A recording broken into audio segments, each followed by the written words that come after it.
is the Southern California Water Dialogue. My name is Connor Everts, and I will be moderating today.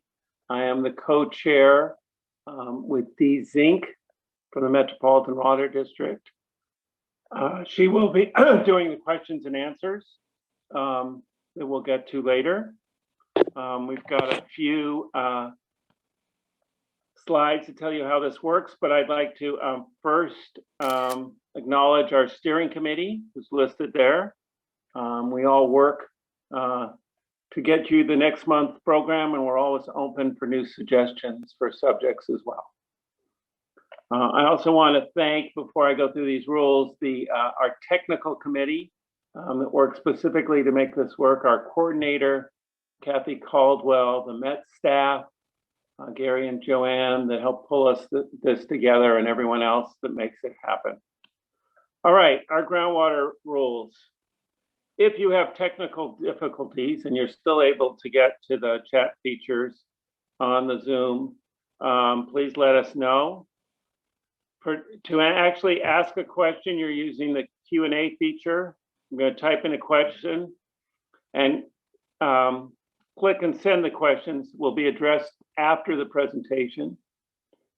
If you have a poor connection, move closer to your wireless router and turn off other services that are using bandwidth, such as Netflix. Make sure that your attendee audio is automatically muted. This is a webinar through Zoom. We have in the old days when we got together, and I hope we will again sometime before too long, but we would actually have everybody in the room go around and make a very quick introduction. We're not able to do that now, so I'm sorry for that. The presentations are going to run 15 minutes each, and so we want to get started because we have 4 panelists today, big issues on funding state and federal and how that's going to work, and the different factors involved. Again, we're just going through the steps here on how to ask a question. And you can also upvote by a thumbs up to move a question to the top of the list. Here's our agenda. As we've just said, concluding, here's all of our speakers. I want to thank all of our speakers today. We've got a great lineup. I'm sure you have a lot of questions, and the point of the dialogue is not just to have presentations, but to also have a real discussion. So we make sure we have time for that. We are recording this, so you know. It will be posted later along with any presentations on the Southern California waterdialogue.org website. And with that, I'm going to ask Abby to take it away and introduce herself. Thank you very much. Good afternoon, everyone. It's a pleasure to address you today. I was asked to speak about federal funding for water infrastructure projects, and I'm grateful for this opportunity. Preparing for the talk allowed me to reflect on what a historic year 2021 was for water infrastructure funding. The endless grind of the pandemic makes it easy to forget the silver linings. And in this case, the silver lining is that Congress recognized how important water is for public health and provided unprecedented amounts of funding for water infrastructure projects. Next slide, please. I'm going to begin by taking you back to March 11th, 2021, and the signing of the American Rescue Plan Act, or ARPA. This legislation, signed in the first few months of the Biden administration, provided $1.9 trillion to help recover from the COVID-19 pandemic. Included in this bill was the creation of the State and Local Fiscal Recovery Fund.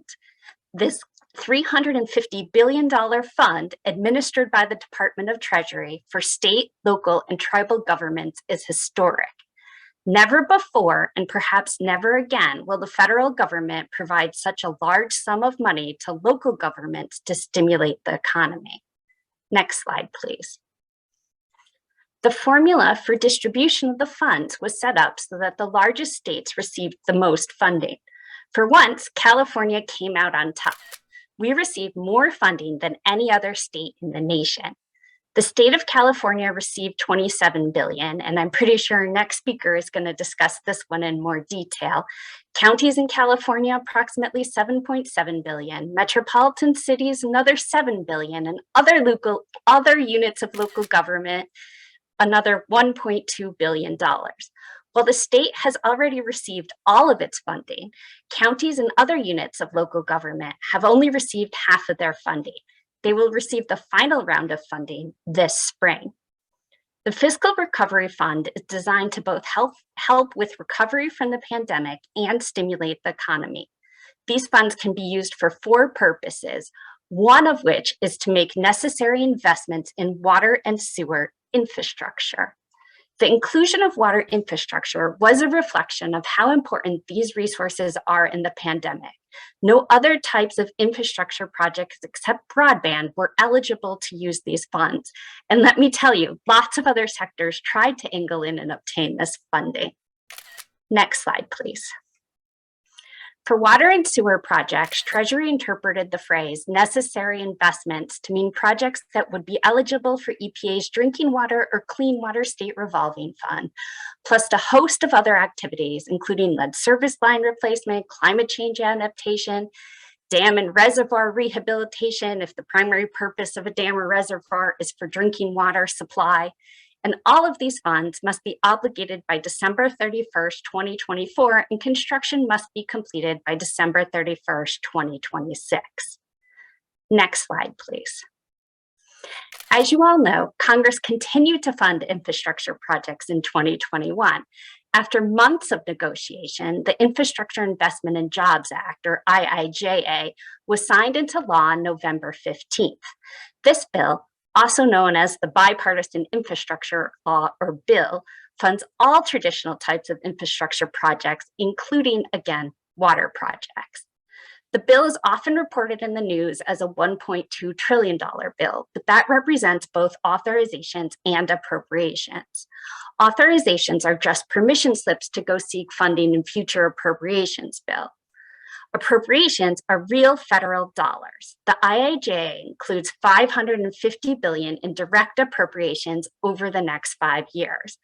Like ARPA, this is a historic investment that dwarfs previous infrastructure bills. Next slide, please. You may have heard reports that there is $55 billion in IIJA funding for water, but in my opinion, that's an undercount as it primarily represents funding to the Environmental Protection Agency. I take a more expansive view of federal water funding and include the Army Corps projects, Bureau of Reclamation projects, and EPA programs in my definition of federal water programs. IIJA provides $17 billion to the Army Corps of Engineers. Among other things, the Corps funds navigation and flood control projects.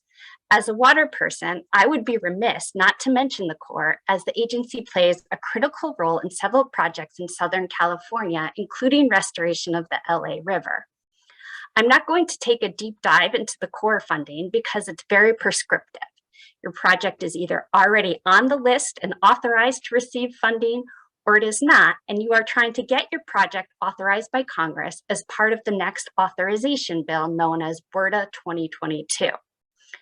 One item I did want to highlight for you, though, is that the IIJA funded for the first time a new Army Corps low-interest loan program similar to EPA's WIFIA program. This funding mechanism will start out focused entirely on dam repair projects. If you are in need of funding for dam repair projects, this new funding mechanism is something you should tune into. The Bureau of Reclamation helps finance water infrastructure projects in the 17 Western states. IIJA provides this agency with direct appropriations of $8.3 billion over 5 years, or $1.66 billion per year. This is nearly double its yearly budget, and this additional funding will be primarily awarded as grants. I will take a deeper dive into this funding shortly. Last, but certainly not least, the IIJA provides approximately $50 billion in funding to EPA's water programs. About $48 billion of this is going out directly to the states through the SRF program over the next 5 years. For once, the state's SRF programs will be flush with cash, and I will discuss this in more detail in the coming slides too. Change slides, please. This slide gives you a more in-depth view of Reclamation's IIJA funding over the next 5 years. As you can see, the bill provides large amounts of money for various reclamation programs. The additional funding touches on every aspect of Reclamation's mission, including storage projects, water recycling projects, and ecosystem restoration work. Many of these programs are important to Metropolitan. We were actively involved in helping to secure additional funding for the water recycling projects and creating the new large-scale water recycling program. We greatly appreciate the work of our congressional delegation to help make this happen. Next slide, please. January 14th marked 60 days since enactment of the IIJA. And as directed by law, Reclamation released its plan for how the agency will invest its additional $1.66 billion in 2022. The IIJA provided program-specific total 5-year appropriations for Reclamation, but gave Reclamation the freedom to decide specific per-year allocations as long as total spending over 5 years meets the specified amount. For example, if you recall from the last slide, Reclamation received $550 million over 5 years for the Title 16 water recycling program. You can see from the 2022 spend plan that Reclamation has decided to front-load its spending on this program and plans to invest $245 million this year. This is a historic investment as the program only receives $60 million per year through the normal appropriations process. Another highlight of the spend plan is that Reclamation is using IIJA funds to fulfill its obligations to the recently signed 500+ agreement with the lower basin states to create and conserve additional water in Lake Mead. At this time, there is no funding allocated for the new large-scale water recycling program. In fact, there is no funding allocated to any new reclamation program created in the IIJA. However, Reclamation left $280 million in reserves for 2022, and we are working with Reclamation to allow some of this funding to be used for the large-scale recycled water program. Next slide, please. As I mentioned earlier, EPA funding for water programs is primarily provided through the State Revolving Fund. The Drinking Water and Clean Water SRF received direct appropriations above and beyond their usual yearly appropriations. Additionally, 2 new funds were created.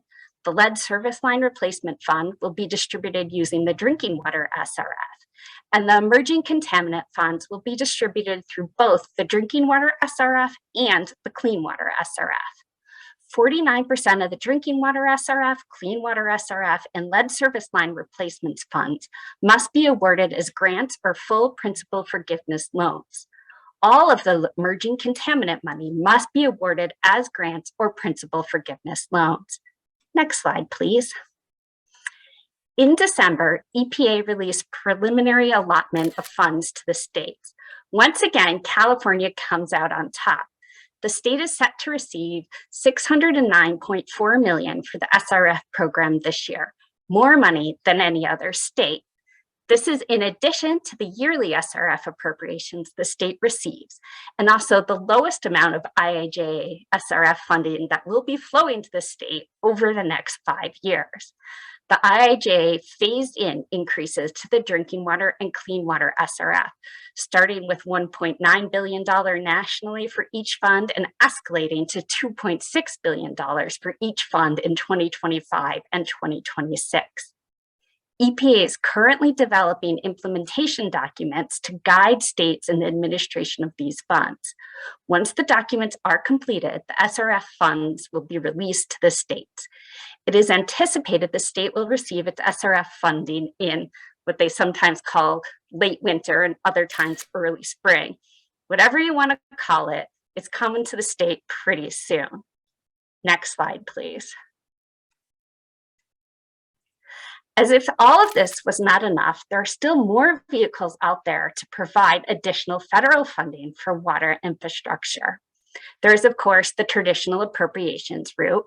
Federal fiscal years run from October 1st to September 30th, and we are well into the FY 2022 year. The federal government is currently running on what is known as a continuing resolution, keeping government funded at FY21 levels until February 18th. If a deal can be reached, there's more funding on the table for existing federal programs. The President, House, and Senate have all proposed increasing water infrastructure funding in FY 2022. The Build Back Better Act is in the news a lot lately too. The House passed bill includes additional funding for water programs at EPA and the Bureau of Reclamation. The Build Back Better Act also includes tax parity for water conservation measures. Rebates offered by water agencies for turf removal, low-flow toilets, etc., are considered taxable income. Water agencies must provide 1099s at the end of the year to customers that receive $600 or more in water rebates. Fixing this and making these investments tax-free has long been a Metropolitan priority. With that, I conclude my presentation, and I'm happy to answer questions at the appropriate time. And I will now turn the program over to Rachel Ehlers for the next portion of our conversation. Great, thanks, Abby, and good afternoon, everybody. Really happy to be here. My name is Rachel Ehlers. I work for the California Legislature, specifically the Legislative Analyst's Office. We are the nonpartisan advisors to the state legislature. So I work for the Republicans and the Democrats. I work for the Senate and the Assembly.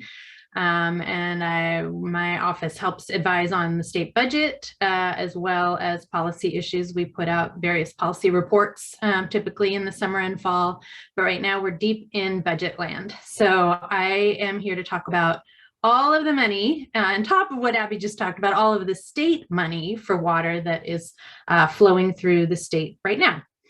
So next slide, please. So here's what I plan to talk about. I'm going to give just a very brief highlight of what the state budget process is, because I can't resist. Talk a little bit about the current state fiscal context. I'll talk about the 21-22 budget that we are kind of in the middle of right now, the middle of that fiscal year, as well as the upcoming fiscal budget proposal, what happens with all that money next, and then finally close out with highlighting some resources for you. Next slide, please. So starting with just 30 seconds of Budget 101, because again, I can't resist. This may be elementary for some of you and maybe new for others, but I think it's really important information for everyone to know, both so you have a sense of when to expect to see funds flowing from the state to the local level, but also when you can engage and when you can get involved.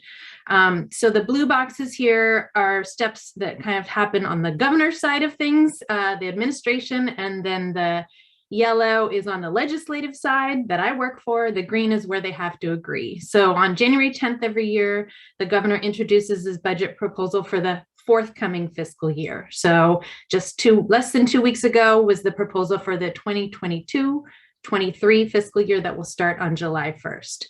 My bosses will spend the next few months hearing about those proposals, thinking about those proposals, thinking about whether they like them or not, or what they might want to do differently. In May, the governor will release what's called the May revision, because then we'll have our tax receipts coming in after April and know what kind of resources we really have available for the forthcoming year. So we'll revise the budget proposal. In June, the legislature will put together its own package, work and negotiate with the governor until they can finally come to agreement for a budget that hopefully will be signed by the beginning of the fiscal year in July. And then over the course of the summer and early fall, to the degree funds come in way more than we thought or way less than we thought, or there are other emerging issues that need addressing, there may be some revisions to that as well. So that's kind of what we're busy with up in Sacramento right now. But again, I think important context for you all to know about in case you want to get engaged in this process. Now is the time. Next slide, please. So just some fiscal context. Who would have thought that in the middle of a raging pandemic, we would have unprecedented levels of revenues available at the state level to spend. We are in a very, very strong fiscal position. The budget that was passed last summer by the legislature contained a $47 billion surplus. And what we mean by surplus is funding above and beyond all of the existing commitments that the budget already had in place from the previous year. Looking ahead at the new proposal for the forthcoming fiscal year that the governor just released, contained an additional $29 billion surplus beyond that was accounted for in the last budget. So of course, we don't know how much of this funding will kind of sustain in future years, but really a lot of money rolling into the state right now. Next slide, please. So what did we do with that money? This is just a pie chart that shows you of that $47 billion surplus that the legislature appropriated in the last budget. You can see most of it was for one-time or temporary spending. And that was, again, because we don't know how long these trends will continue. We don't want to build up new ongoing programs that then will have to come in and be cut in future years. So you can see the purple slice, there was some ongoing spending. The light blue is something that we're always really happy to see money put in reserves for cases when there is a fiscal downturn.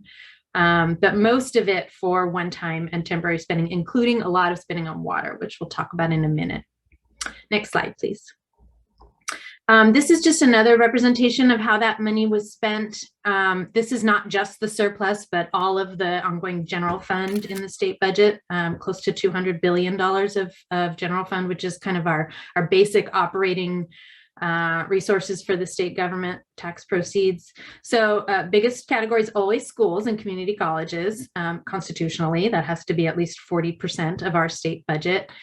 But you can see the second largest category there is resources and environment, which is, again, unprecedented. That is not usually a large source of general fund spending at all. Usually we use bonds to the degree we are prioritizing spending for resources in the environment. So really exciting. You can see it's almost all one-time or temporary, not ongoing. But really large investments, really big priority for the state legislature and the governor in this most recent budget. Next slide, please. So here's what some of that money went for. This was a very large budget package in the most recent budget that just passed.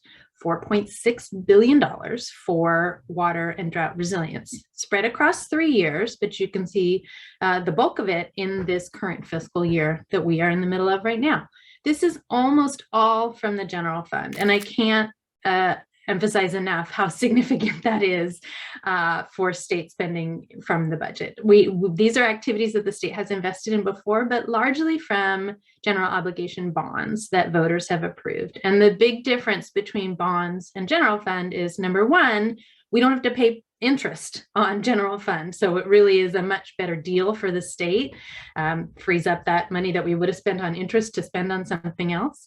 And the other is that there's just a lot more flexibility because we can use it for kind of whatever we want. With bonds, it's much more constrained, typically for capital projects, with a lot of rules and requirements around it. But here we have flexibility to really focus on what the state priorities are.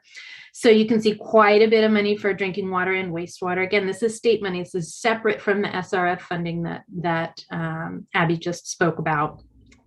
Quite a bit of funding for water supply and reliability type efforts. I'll talk about those in a minute. Ecosystem restoration, groundwater management, some funding for immediate drought response. Last summer, as you recall, was pretty intense drought conditions. Hopefully that won't be the case this year, although we need to get some more rain falling. But those immediate drought response were activities like bringing emergency drinking water to communities that were losing it, or conducting fish rescues and hatchery operations for fish and wildlife, some funding for flood management, and then water quality as well. Next slide, please.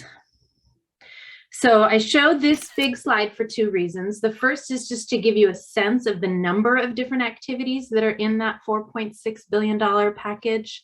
Very large breadth of activities. The second is because no PowerPoint presentation is complete without one slide that you can't read. So now we've checked that box. This is a table that is on our website. I'll show you at the end where you can find it. And I'll talk about some of these categories in a minute that are in a more legible way. But again, just to give you a sense that in that 4.6 billion, there are a lot of very specific categories of appropriation. Next slide, please. So again, this is a subset of that 4.6 billion, just a little bit more of a breakout of what did I mean by water supply and reliability categories. So there's that 1.3 billion for drinking water and wastewater projects.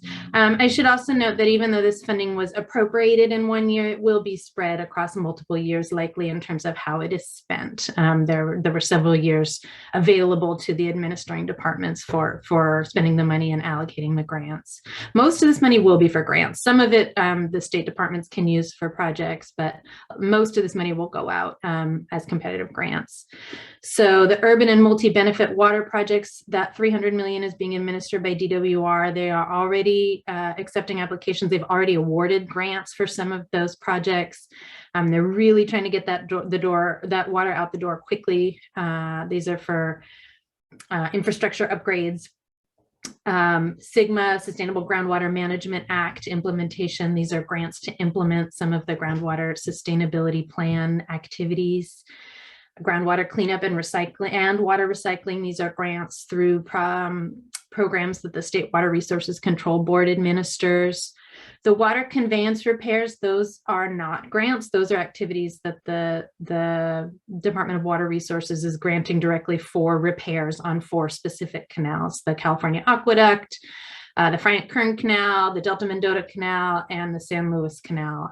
The total repairs for those 4 projects, because of land subsidence and groundwater pumping, is estimated at $2.4 billion. So obviously this $200 million isn't a huge contribution to that, but it's enough to start getting things started, and there will be other funding contributions, particularly for the federally owned canals. And then finally, $50 million for the San Diego Pure Water Project, a specific appropriation for that project. Next slide, please. Here's another subset of that overall amount broken out here for water quality and ecosystem funding, just to give you a sense of what some of those specific activities are.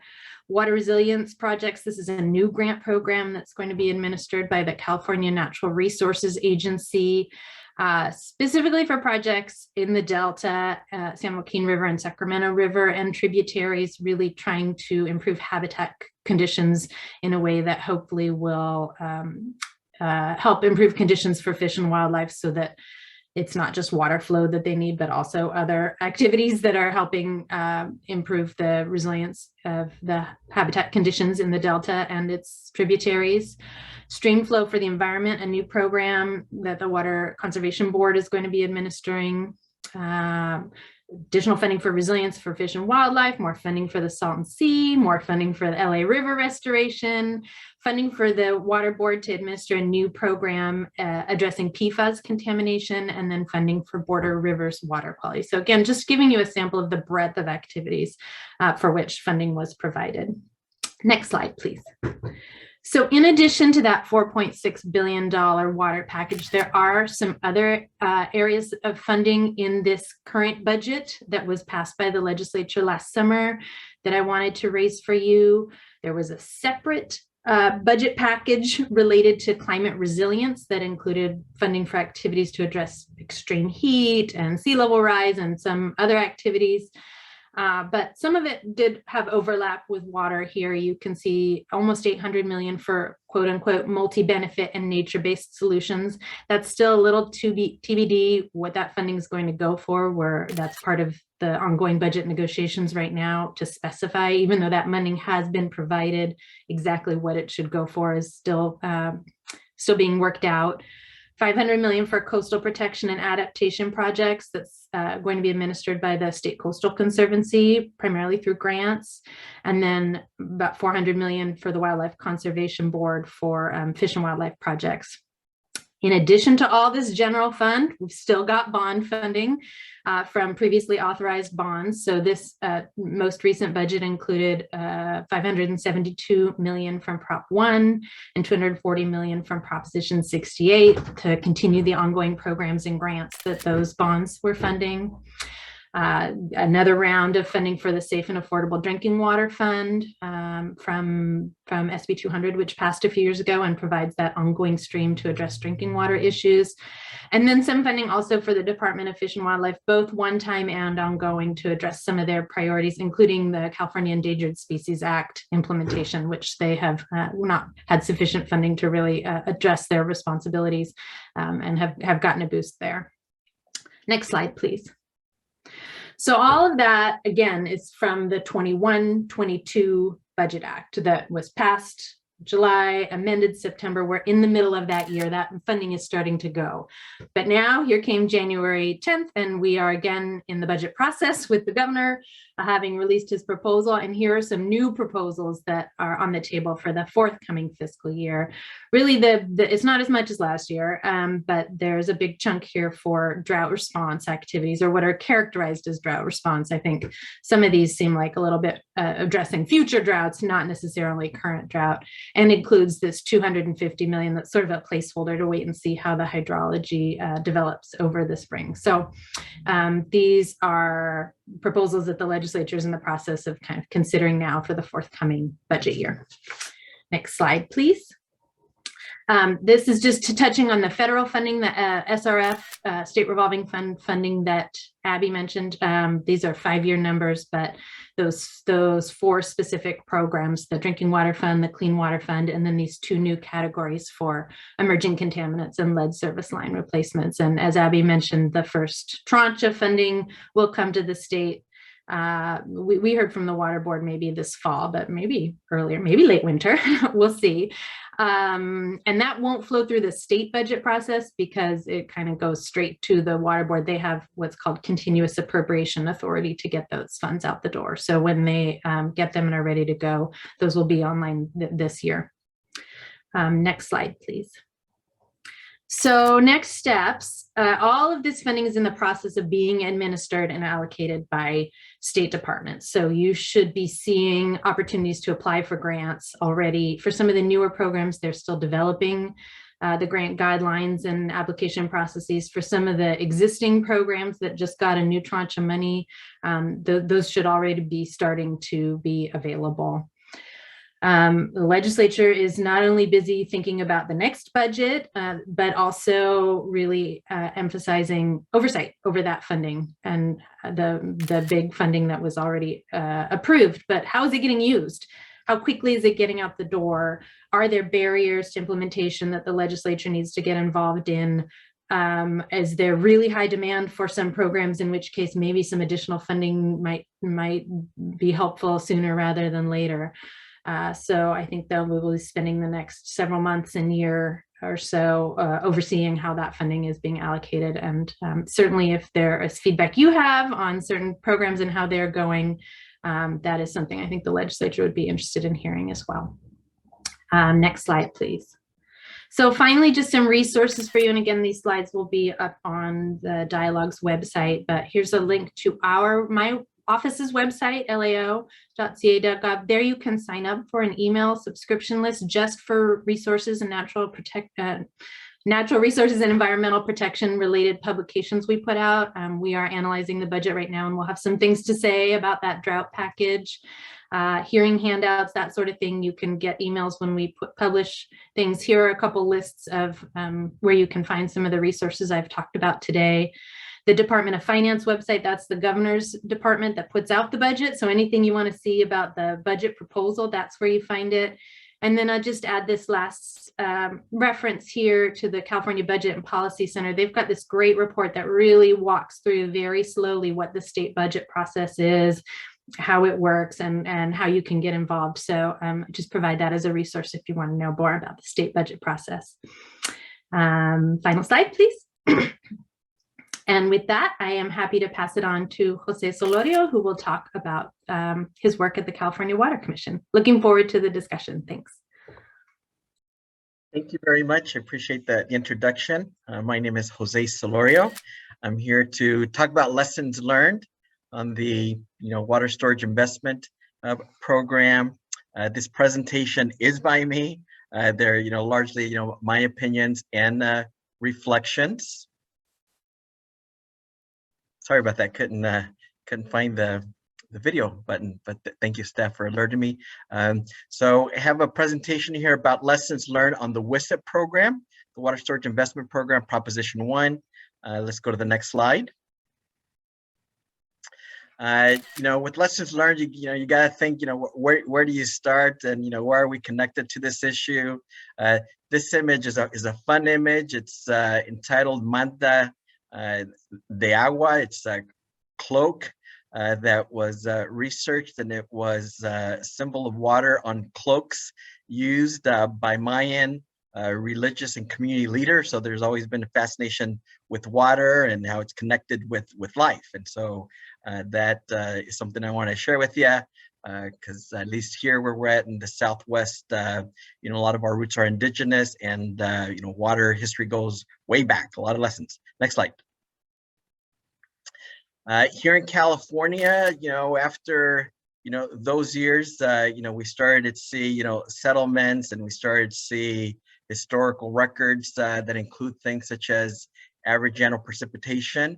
And I saw this a few years ago, and I always remember it because I know in California we tend to freak out if we have a drought that lasts 2 to 4 years or 6 years.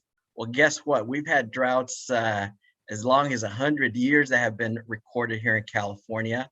And as mentioned here, it's by looking at tree rings, and this was included in a Stanford research paper some time ago, and so I wanted to share that. Next slide. We've had a lot of great thinkers over the years. Benjamin Franklin has quotes on water, and many do. This is one of my favorites. When the well's dry, we know the worth of water. We need water, we need to capture it, store it, etc. And I want to share that just as a fun point in time. The next one, next slide. Here, some of you know me, most of you don't. Wanted to have you all have a better understanding of where I'm coming from on a lot of the issues that I've worked on in the past, the ones that I'm working on now, and thoughts and ideas for the future. I was raised and I worked myself in the Lost Hills, Wasco, and Mettler area, starting at age 13. That's me in a John Deere tractor with my uncle and younger brother. One photo there in the middle, that's, I guess we're kind of enjoying for a photo op there, me and 3 of my siblings, cotton harvest, because I did a lot of irrigation and, hoeing of weeds amongst the cotton starting at age 13. And then the photo there in the far right, that's me and my younger brother. So my first job was in water, literally in irrigation and farm work. I was a member of the Regional Water Quality Control Board before I was elected to the Santa Ana City Council. There's a virtue of that because Santa Ana has a direct slot on the Orange County Water District Board of Directors. I was on their board a couple of years, was sent by my constituents to the state assembly. I did a decent amount of water work, and I highlighted the 3 things that were top of mind most for me. Number 1, I authored the law legalizing rainwater capture. But believe it or not, we've been doing that for a long time without having a law in place, and so I did that. I was a member of the Joint Conference Committee on Water. I highlight that just because that was actually the committee that worked on the bond, including this WISIP program. So I know it quite well. I know how we all fought for it. I also chaired an Assembly Select Committee on water, in particular as it related to regional approaches to addressing the state's water crisis. After the legislature, I was a legislative advocate for Nossaman, and I represented a lot of public water districts, as well as some members of the California Water Association, which are independently operated, independently run, with oversight by the CPUC, as you know. After that, one of my clients, Molten Lake Water District, they liked what I was doing, and they hired me they hired me full-time, so I am their government affairs officer. I got elected back to the San Ana City Council and served on the Met board for about a couple of years, and earlier, and then about last year, more around this time, I was appointed by the governor to serve on the California Water Commission. So that's my background.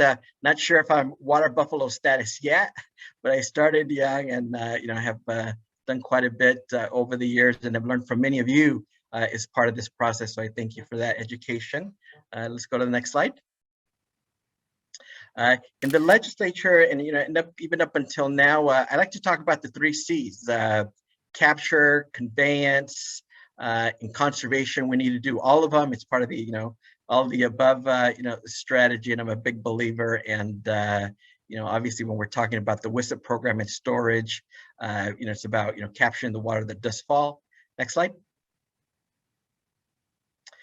So now getting a little bit more directly into WISP related things, and again, more on lessons learned. Maybe in the future, I actually would encourage, if you haven't, a presentation more formally in all the projects, because they're all substantial and amazing. This here is something that was put together by the commission in 2021 that talked about what a milestone year that was going to be for the WISP projects and the deadlines that we had coming up, and made mention of the process. Next slide. The 7 projects, because there were 8 applicants, but 7 ended up going through the process where we're at, and all 7 projects were approved by the statutory deadline. One of the things I want to really highlight is the proposition had a very rigid process that we needed to follow, as well as very set deadlines, including this eligibility deadline. And so really, we've been, doing the work and working very closely with our partners to get them to this key milestone. Next slide. So here on some high level, lessons learned, because that's what, I was asked to really focus in on. So kind of building up to these 2 slides here. I think what I've learned, and again, kind of from afar and now in reflection on all this, I think it's important to set, stronger expectations early on about what the process is and the timeline, because, I would say that if you really look at the entirety of what was in the proposition, the process, the guidelines, and where we're at now, that we're exactly where we need to be, and in a very diligent way. So I'm proud about that. But I would encourage, because people have different expectations, that it's important to provide, starting with your agency website, clear process and updates on a regular basis. I think the commission has made efforts to do that. I do have a communications background also, so I've been working with them to do more along those lines, and we'll talk about that a little bit. Partnering with grant applicants to better inform stakeholders about the process and progress. That's important, just because you all know, many of you are in government. Government isn't always the best at marketing things. And so we have these outstanding applicants, and going back, but also going forward, their help and your support in getting the word about the progress, I think is important. Social media obviously is there, and that's a good way to let folks know what we're doing. For example, the California Water Commission, we are on Twitter. I would encourage you to follow us on Twitter if you already aren't. And so, I've been working with staff on the recent actions to make sure that we not just post our agendas, but also the outcomes. And so that's been positive. And then, we need to, I think, keep developing better relationships with water journalists and key media outlets to get the word out and develop content ideas for them, and photos and graphs and different things, because they're hungry for information. Next slide. History repeats itself.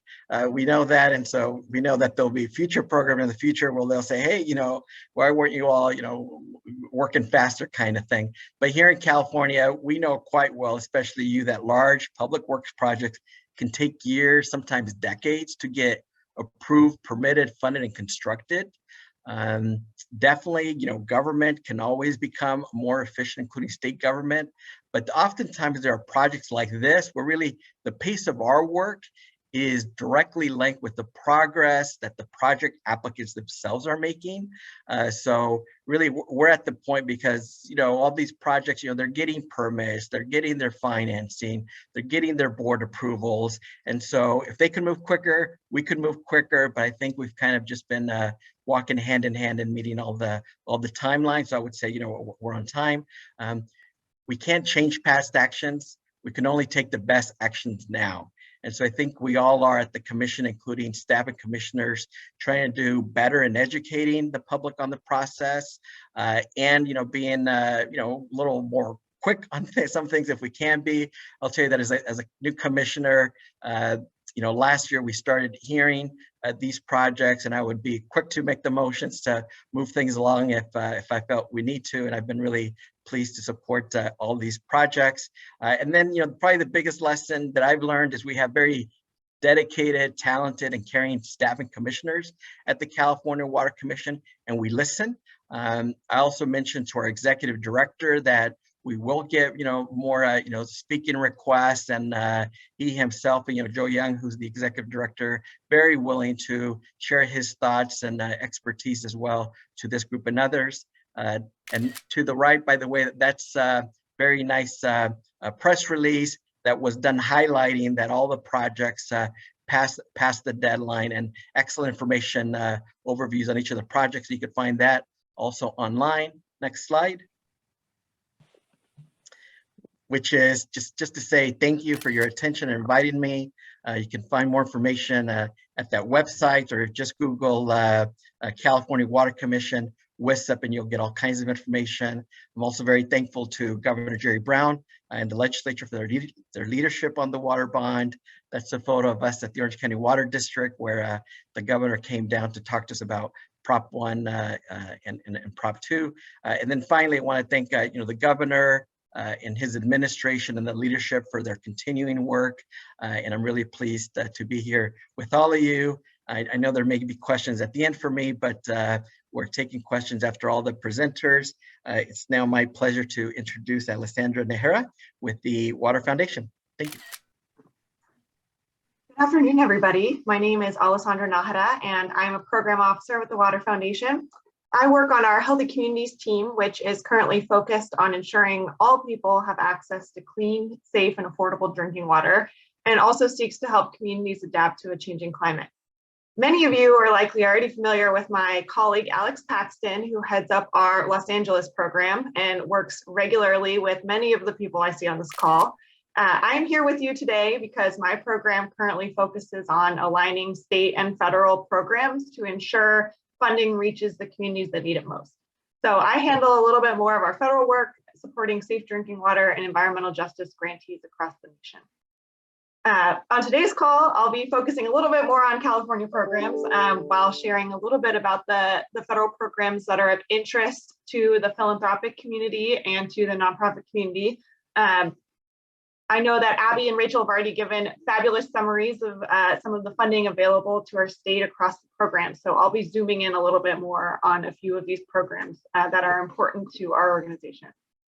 The philanthropic sector generally is very interested in supporting efforts to ensure funds for drinking water, as we heard, primarily coming through the SRF, successfully reach the communities that need it most.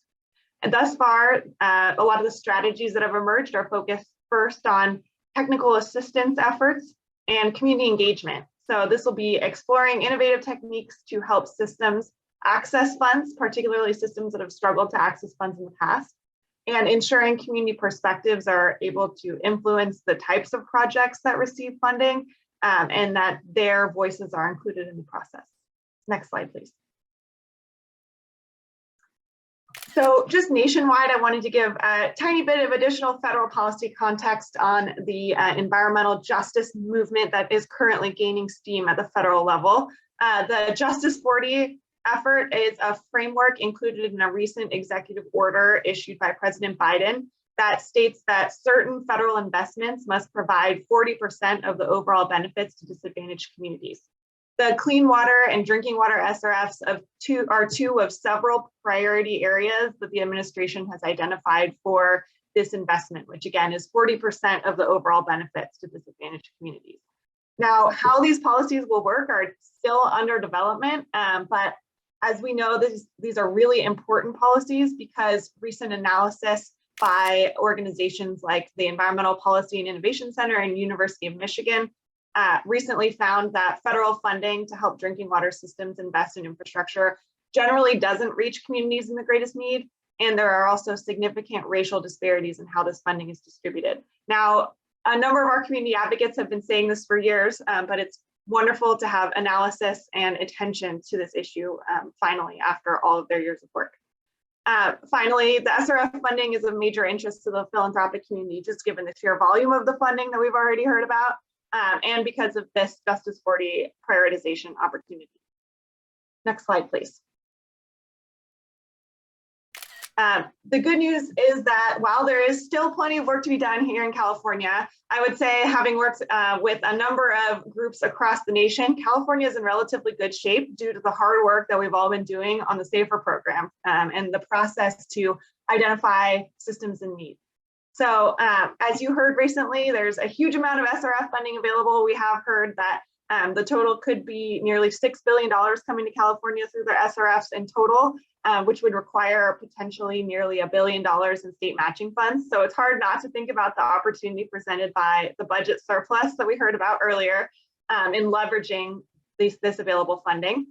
But the importance of the SAFER program generally is hard to understate, just given the data that we have available through the needs assessment process to be able to identify and track drinking water systems, and the important tool of consolidation as a solution for certain small systems that are struggling with a limited ratepayer base. Next slide, please. One policy that I just wanted to flag that hasn't emerged too much yet in this conversation is a number of different programs at the federal and state level intended to address the issue of low income rate assistance. So low income rate assistance is another kind of tool in our toolbox to ensure the human right to water. As many of you know, nearly all life-sustaining utilities have an affordability program. So we have affordability programs for energy, except for drinking water. So this is a really key topic to dive into as the state has already been working on addressing this issue. And there are a number of state programs and federal programs that are moving forward. So this is important though, as you can see here with the statistics, particularly to Southern California, because UCLA reports that across community water systems in LA, the average household expenditure for like 12 CCF of water per month in LA County saw an increase of 25% over 4 years, which is well above the increase in median household income and inflation. So the cost of water is going up, wages are not going up. And so this is going to represent an increased burden on our communities over time. And finally, just there's a great disparity in how much residents pay for water across systems. So some places are much more expensive than others. So we particularly need to find solutions for renters and for undocumented residents who face restrictions in receiving certain federal funding in order to fulfill the human right to water. And I did want to just flag that it's been great to hear that some systems like DWP in LA have been working on easing the application process or removing the application process entirely for arrearage funding that they have available. So at the federal level, there's a temporary program called the Low Income Household Water Assistance Program, which is housed at HHS, and that funding has been moving to the state through CSD. And that funding has been intended to address some of the COVID arrearages, of which California estimated nearly $1 billion in COVID-related debts for households across the state. Second, there's a permanent pilot program currently at EPA that could be authorized under the Build Back Better bill, which Abby mentioned earlier. So that would be a pilot program, a 40-city pilot at EPA and Build Back Better. But we do hope to continue advocating for a long-term solution that would be a permanent low-income rate assistance program at EPA. The next step will also be creating a permanent low-income rate assistance program that goes beyond just arrearages or debts. The pilot LIRA program at EPA, as I mentioned, is in Build Back Better, and then at the state level, Senator Dodd last year carried a bill that was SB 222, which would provide a framework for a low income rate assistance program that would strengthen the state's ability to receive that federal funding and kind of structure a program. That legislation is still in process, and the legislature and the administration remain committed to continuing to dealing with that issue. So these are all important tools to be able to support our efforts to ensure low-income customers are able to afford their water bills without risking disconnection and jeopardizing the human right to water. And I just wanted to flag that I know that organizations such as the East Yards, CBE, the Communities for a Better Environment, and the Los Angeles Alliance for a New Economy have been partnering with some utilities in Southeast LA to help them apply to the state's rearage program at the State Water Board. So I just want to continue to encourage everybody to see if there's partnership opportunities with CBOs and helping community members access the available funds. Next slide, please. So just looking forward, some of the key solutions we have here are clearly there are future policy opportunities at the state legislature. We have Senator Dodd's bill. At the federal level, there is the LIRA pilot program that could be housed at EPA and the Build Back Better bill, which is currently stalled in Congress. But it is very important to support historically excluded communities to ensure that funding goes to where it's most needed, and then continuing the hard work already underway to secure these programs. Second, there are just plenty of opportunities and solutions for partnership to ensure community participation. We've heard some really creative ideas about how larger water systems could partner with smaller water systems in the Southern California area to provide technical assistance and other support. And I encourage all of you to continue exploring these opportunities, and the Water Foundation would be happy to just help broker conversations around how this could potentially work. And then when working with historically excluded communities, it is vital to ensure community participation and feedback. So some easy first steps would be translation services and ensuring that meetings are held after work hours so that community members are able to participate. It could reflect partnering with community-based organizations to host listening sessions and ensure that the feedback from those listening sessions is incorporated into program design. This can seem difficult given the relatively short timelines that this federal and state aid needs to be distributed, but sometimes it's important to go slow to go fast in order to achieve durable and lasting solutions. So with that, I look forward to questions in the Q&A, and I will turn things over to Dee for next steps. Thank you, Alessandra, and thank you to all of our panelists today. I'd like to ask the panelists to each of you turn your cameras on so that we can go ahead and start our dialogue discussion. Just a reminder, I know Connor went through this earlier, but if you have a question, we're asking that you type your question into the Q&A, not into the chat. And I will walk through the questions, maybe add in a couple of others. But also, if you would like to, if you have a question that you think is a great question and you want to make sure it gets up to the top, I see only 4 questions right now, but as we go, I always find that the questions start piling in. So if you see one you really want to make sure we answer, particularly as we get close to the 1:30 hour, which is when we typically end, please upvote them. So why don't we go ahead and get started. We're going to start off with a question from Charming Evelyn from the Sierra Club. And I'm going to address this question to you, Rachel. Charming's talking about the fact that drought has been mentioned, and why isn't firefighting mentioned as well? And is this an issue that should be included in terms of funding from the budget? Yeah, thanks for the question. Yes, yet another one of the significant budget packages included in those totals, that kind of natural resources line was $1 billion for forest health and forest kind of fire prevention, some of it, but also general forest health and intended to help reduce severe wildfires. So I don't know if the question was about fire response. There were billions of dollars provided for fire response last year, because that's just kind of when the fires come and we need more Cal firefighters out there, we put money in it, whether we've budgeted for it or not. But I think there's a big emphasis, huge increase over the past 2 years, I would say, within the state legislature about let's try and prevent these fires before they come. So it's both thinning prescribed fire in the forest to reduce fuel loads, but also fuel breaks around communities so that when there is a fire, it won't enter the community. So yes, I would say that is a huge emphasis and discussion in Sacramento. I just didn't focus on it too much because the water nexus is a little bit more tenuous, but I think there's also increasing discussion about the effect on watersheds of what happens in our source watersheds when there are severe wildfires, and how does that affect the ability of the ground to soak in and absorb the snowpack, but also run off into our reservoirs that decreases capacity. So yes, huge area of emphasis. Thank you, Rachel. And Abby, I don't know if you want to comment.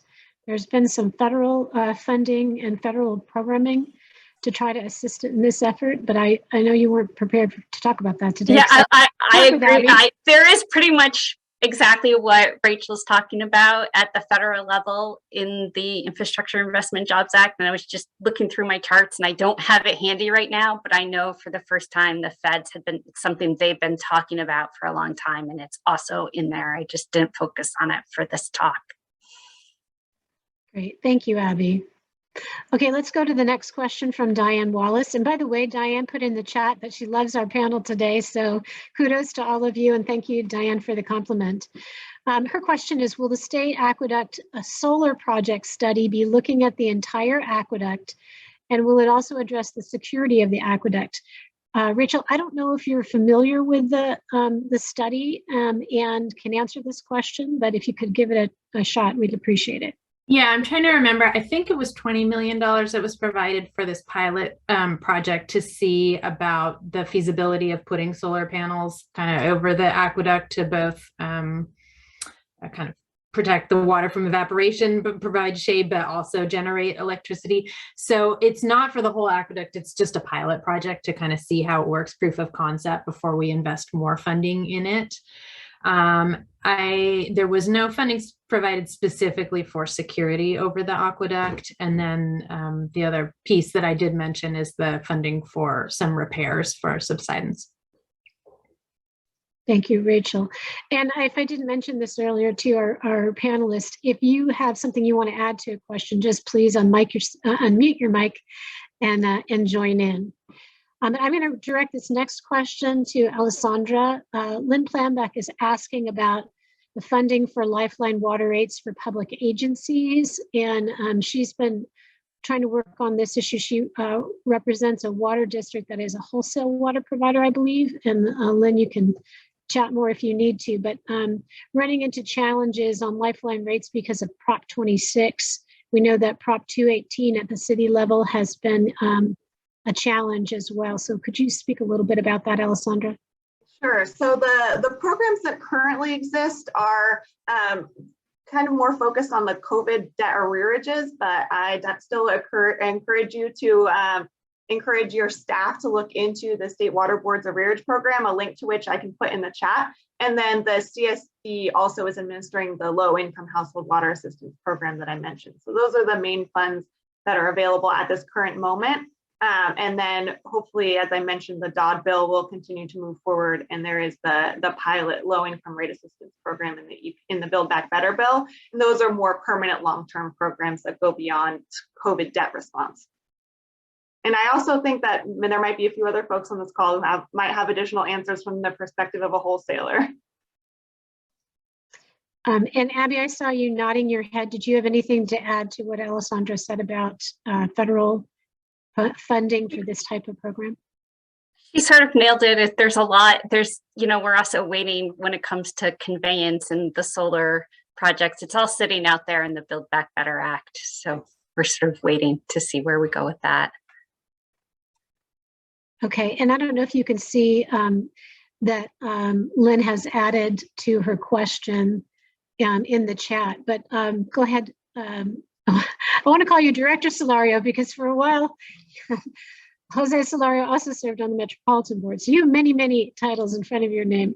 Jose. Yes, I just started young, but thank you, Dee. You know what I wanted to share too, the California Water Commission, part of the reason why I'm so excited about being on this commission is they do some very important stuff, but really not in that many different bucket areas, if you will. You know, one clear priority right now is WISUP and delivery of those projects, but we also do a good amount of oversight on the state water project itself, especially kind of on the capital and the maintenance standpoint. So for example, if you were to go to the Water Commission, their November meeting, and I'm going to here in the chat put the link to it.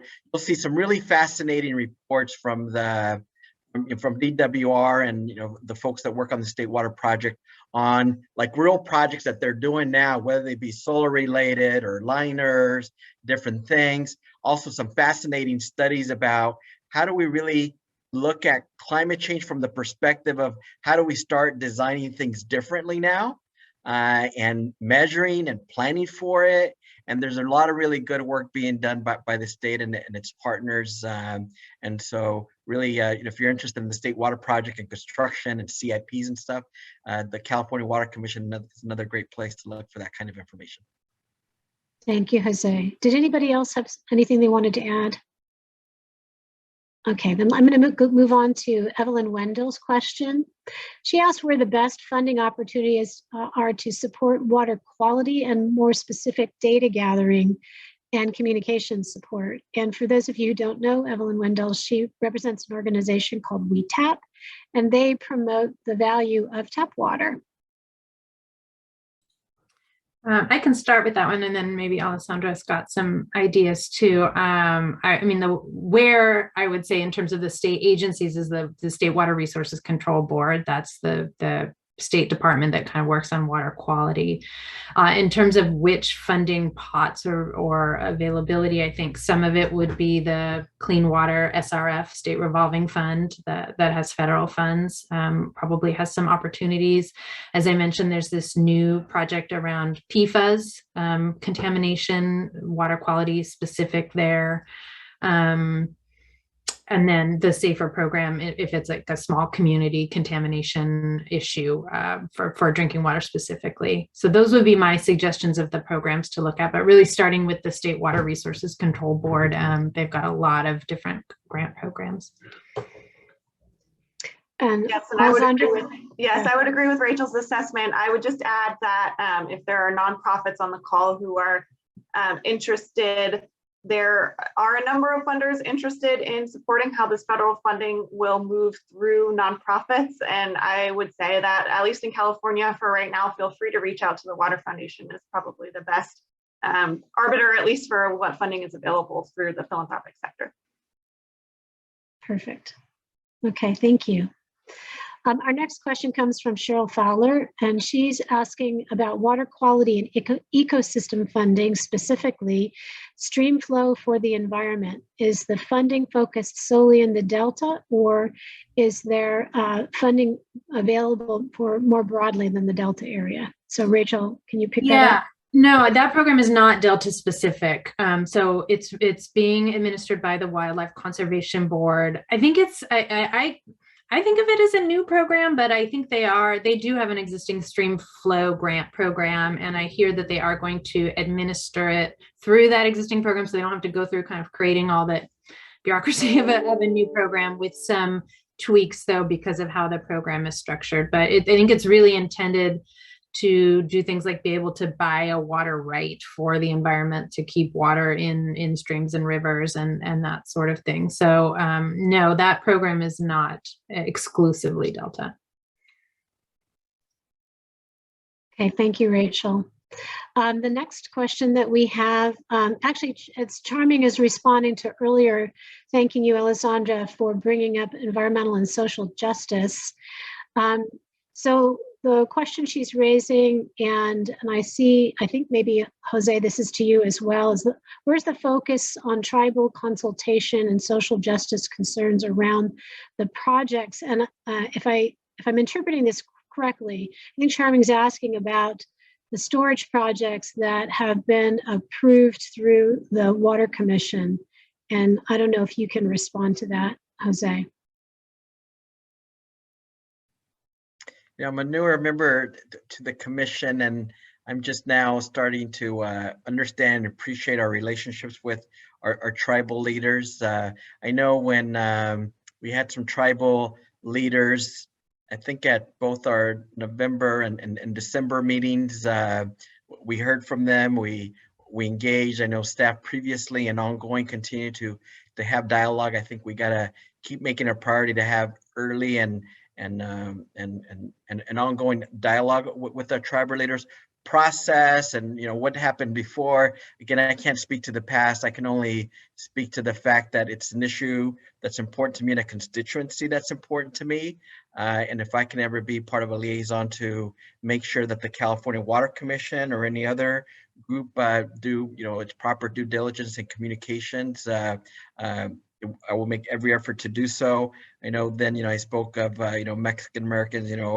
Our blood has indigenous blood and Spanish blood. And so this whole area is very important. I thank you for listening on this meeting and look forward to continuing to dialogue. I know maybe it wasn't the precise kind of answer that you were looking for, but again, as a newer member, I just wanted to share those comments.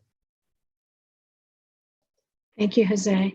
I want to point out for those of you that aren't watching the chat, there's a lot of good information in the chat, some good comments that have been made, and some resources that Alessandra and others have added to the chat, including websites. I'm going to go back. I don't see any other questions that have been submitted, but please feel free to continue to add questions until we get close to our concluding time. But I wanted to ask, Abby, you started out with your presentation about that this is unusual, that we would have this much attention on water. And we often talk about water being hidden infrastructure. Do you see this as like a water is going to be on equal with large infrastructure, transportation, et cetera? Or what do you think is going on right now? Well, my dream would be to answer that question. Of course, Congress has realized it's important for life.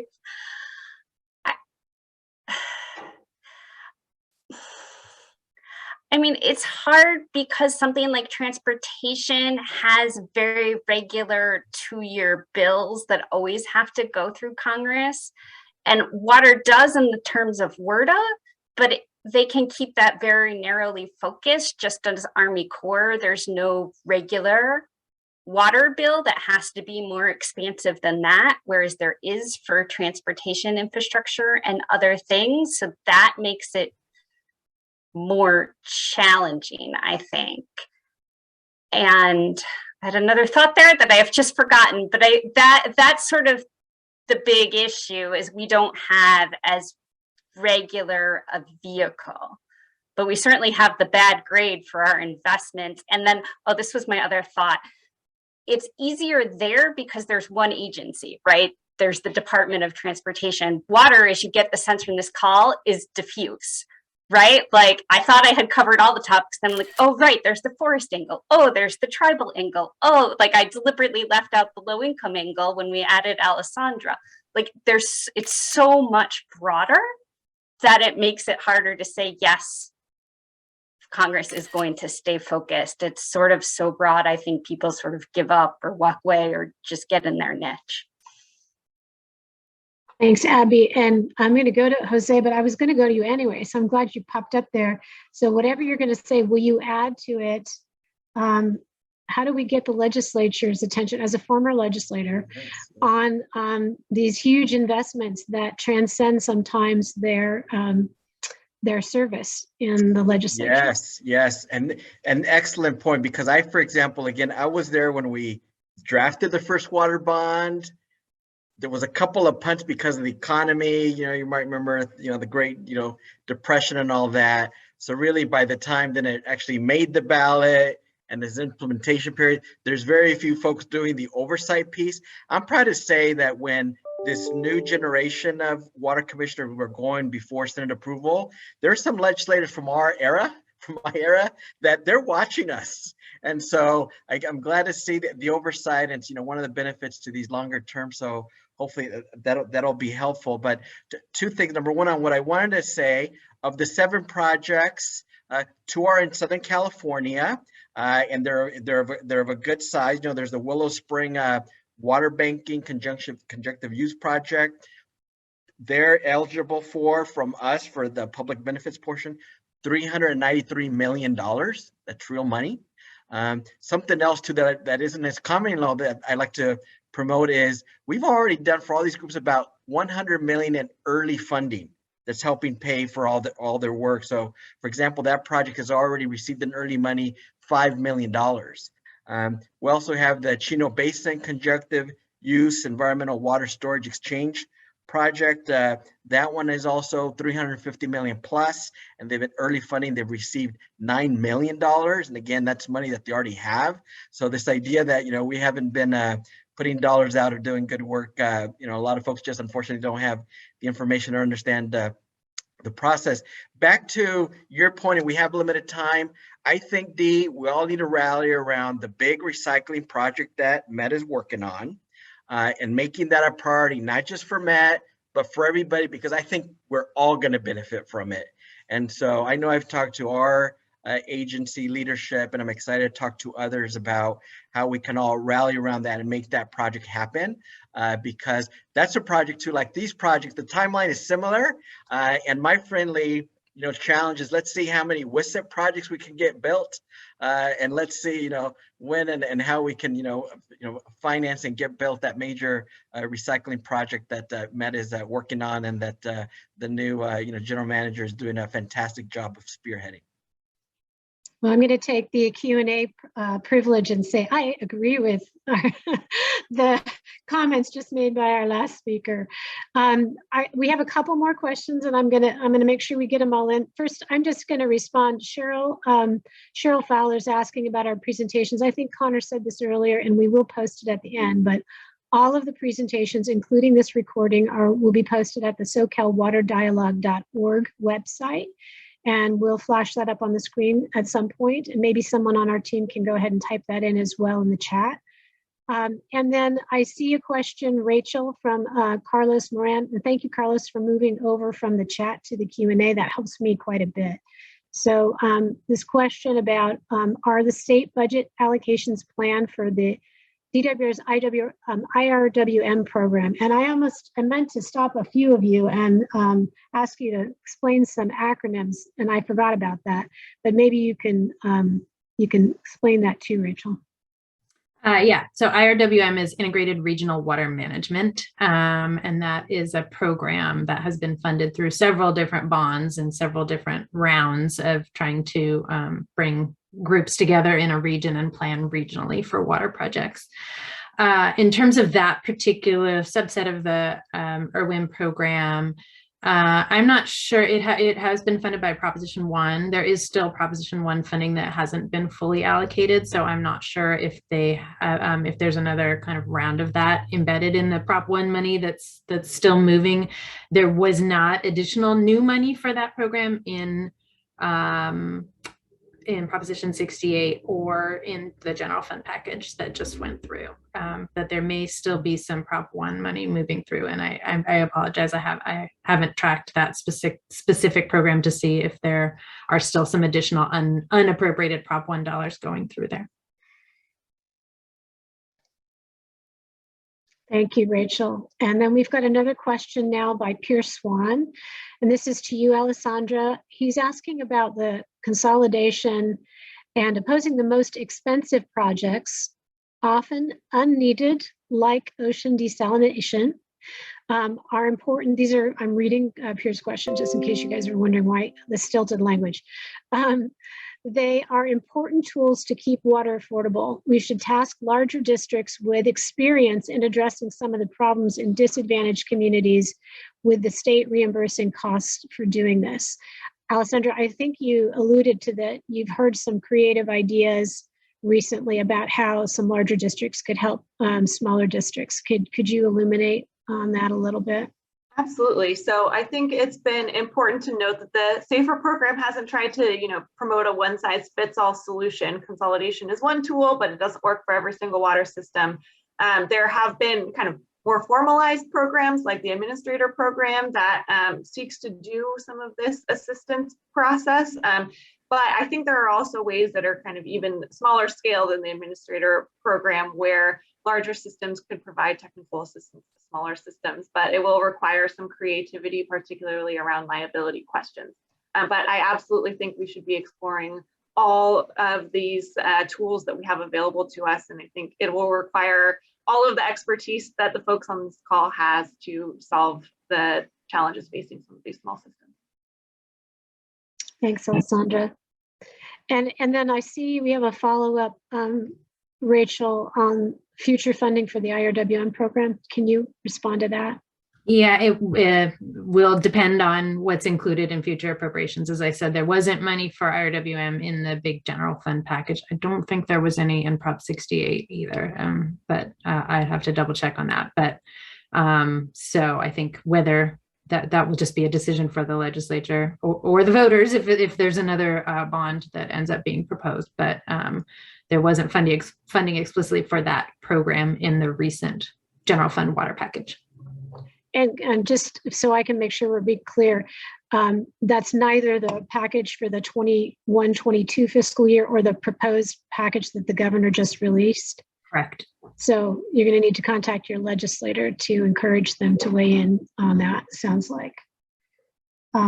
Okay, the only other question that I had on my little tablet here, and I'm not seeing more come in yet. Oh, I'm sorry, I am seeing more come in. Charming has a question. Does the budget include extra money for the 7 regional water board? I think it's 9, but the state regional water boards for enforcement. There was some funding in the last summer's package for drought-related enforcement issues and monitoring, but not ongoing baseline increasements for enforcement.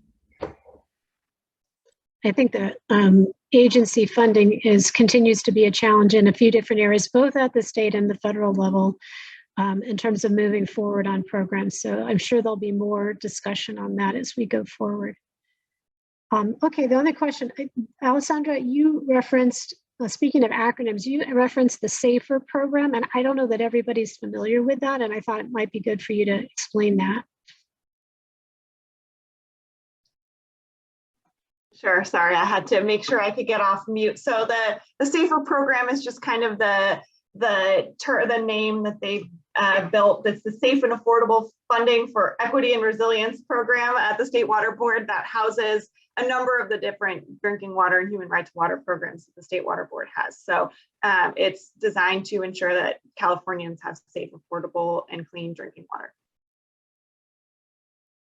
All right, thank you. And I'm going to call on you, Jose, and then if anybody else has something they'd like to add, and invite Connor back on to help us wrap up today. Please feel free to jump in, but go ahead, Jose, you can start. You're on mute.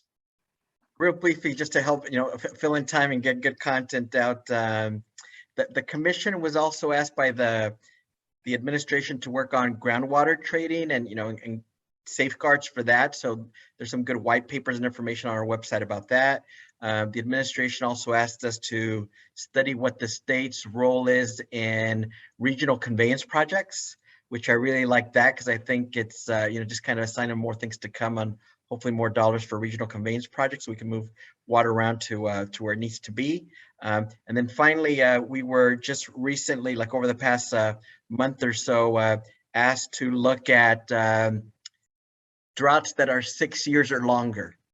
I believe with the understanding that DWR and many others, State Water Board, they're focused on the current crisis in the here and now, but that it's time, given climate change and everything else, for us to start thinking about how the state and communities throughout California can address droughts that could last 6 years longer. So wanted to let you know about that work, and there'll be some regional outreach hopefully on that and additional communications on that, because that'll be a very nice opportunity to connect with all of you to get your ideas on how we might do that. Thank you. Thank you, Jose. Go ahead, Rachel, and thank you. Welcome back, Connor. I'm going to turn my camera off now and let you all speak. I just want to amend my most recent response. There were some additional new staff positions provided to the State Water Board and the LA Regional Water Board last year for some stormwater related activities, compliance and activities. So for the person who asked about enforcement resources, there were some a few new staff, not huge amounts of money, but something. Should give them credit for that. Thank you very much. And I want to thank all of our speakers, our panelists, all of you for participating. The information will be posted at our website, as was mentioned before, SouthernCaliforniaWaterDialogue.org. And our next meeting, which is always on the fourth Wednesday at noon, is February 23rd. Please let us know if you have any suggestions for future meetings or how we can do these better as we move forward. I guess at this point, after a long dry spell, after huge floods, we will pray for rain as climate change impacts our baselines. Thank you all very much.